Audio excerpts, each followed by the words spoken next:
शहरों की भीड़ से दूर बसा एक छोटा सा आदिवासी गांव, जहां पर बहुत ही गरीबी थी, व्यवसाय भी नहीं थे।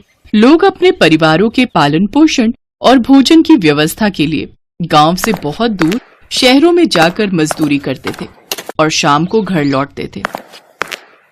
पर इन सब चीजों के कारण गांव के आदिवासी लोगों को बहुत ही परेशानियों का सामना करना पड़ता था। कभी गर्मी, कभी बरसात, कभी ठंड, हर मौसम से लड़ना पड़ता था।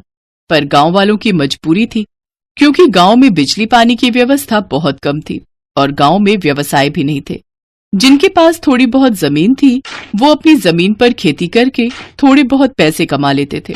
पर इस मुश्किल की घड़ी में गांव की एक बहुत ही समझदार महिला तारा देवी ने एक उपाय सुझाया। मैं आप सबको यही कह रही हूँ कि हम सबको मिलकर गांव की सड़क पर एक ढाबा खोलना चाहिए, क्योंकि यहाँ से बहुत से शहरी लोग गुजरते हैं। जब ढाबा देखेंगे तो वो यहाँ भोजन के लिए जरूर रुकेंगे। इससे हम सभी आदिवासी समुदाय के लोगों की कमाई भी होगी और हमारे रोजाना शहर से आने जाने की कठिनाई भी दूर हो जाएगी।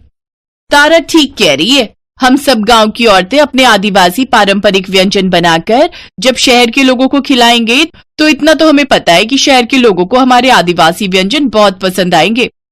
हाँ, क्योंकि हमारा भोजन मिट्टी के बर्तनों और केले के पत्तों के इस्तेमाल से बना होता है। शहरी लोग इस भोजन को जरूर पसंद करेंगे। अब हमें देर नहीं करनी चाहिए। मेरी पत्नी तारा ठीक कह रही है। हम सबको मिलकर खूब मेहनत करनी है और एक आदिवासी ढाबा तैयार करना है। इस काम में हमें आज से ही लग जाना चाहिए। सब आदिवासी लोगों ने तारा और उसके पति की बात को माना और सबने मिलकर खूब मेहनत से गांव के बाहर सड़क पर एक कच्चा ढाबा बना लिया, क्योंकि आदिवासी गांव वालों के पास इतने पैसे नहीं थे कि वो मजबूत और पक्का ढाबा बना सके। ढाबे का भोजन खाने में बहुत ही स्वादिष्ट होता था। शाकाहारी, मांसाहारी दोनों तरह का भोजन आदिवासी लोगों के ढाबे पर मिलता था। दिन भर जो भी कमाई होती सारे गांव वाले आपस में बराबर बराबर बांट लेते। धीरे धीरे ढाबे पर कमाई होनी शुरू हुई। पर एक दिन जब आदिवासी लोग ढाबे पर खाना बना रहे थे तो अचानक बहुत तेज बारिश आनी शुरू हो गई। तारा, हमने तुम्हारी और शैलेंद्र की सलाह पर ढाबा खोल तो लिया है, पर आज तो हम सबका बहुत नुकसान हो गया भाई।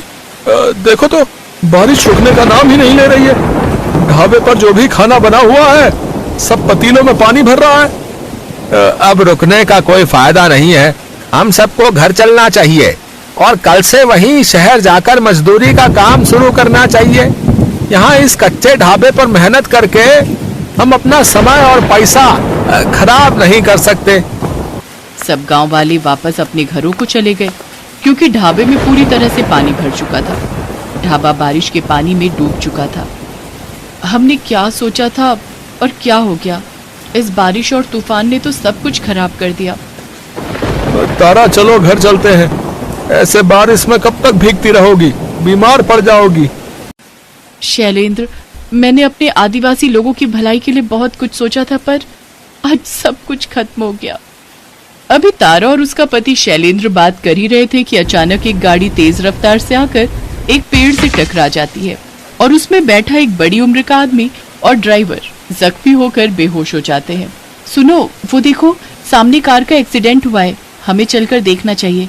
लगता है बारिश में कार संभाल नहीं पाए। तारा, इनको तो चोट आई है। हमें गांव वालों को बुलाना चाहिए। एक काम करो, मैं यहीं रुकता हूँ, तुम सारे गांव वालों को बुला कर लाओ। हमें इनकी मदद करनी होगी। हाँ, मैं अभी बुला कर लाती हूँ। तारा दौड़कर जाती है और सारे गांव वालों को बुला लाती है। सब लोग कार में जख्मी ड्राइवर और उसके मालिक को गांव के अंदर ले जाते हैं। गांव का एक वैद्य उनको ठीक करने की कोशिश करता है। इसमें सभी आदिवासी लोग भी उसकी मदद करते हैं। कुछ घंटों बाद मालिक और ड्राइवर को होश आता है। गांव वाले ये देखकर खुश हो जाते हैं। शुक्र है भगवान का कि आप दोनों को होश आ गया। आप दोनों ये काढ़ा पी लो। इससे दर्द में आराम आएगा और जख्म भी जल्दी भरेगा।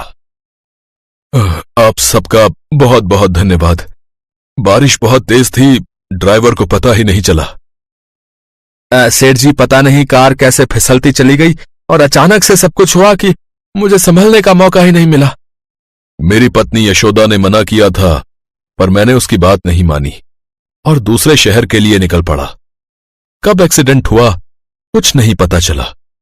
ये तो अब होश आया है तो कुछ कुछ याद आ रहा है। अब ये कौन सा गांव है? ये मैंने पहले कभी नहीं देखा। शहर के बाहर वाली सड़क पर हमने ढाबा खोला था, इसी वजह से आज हम वहां सड़क पर थे, तभी आपको देख लिया। नहीं तो हमारा गांव तो बहुत अंदर पड़ जाता है, तो बाहर से निकलने वाले लोगों का पता ही नहीं चलता। हम आदिवासी हैं।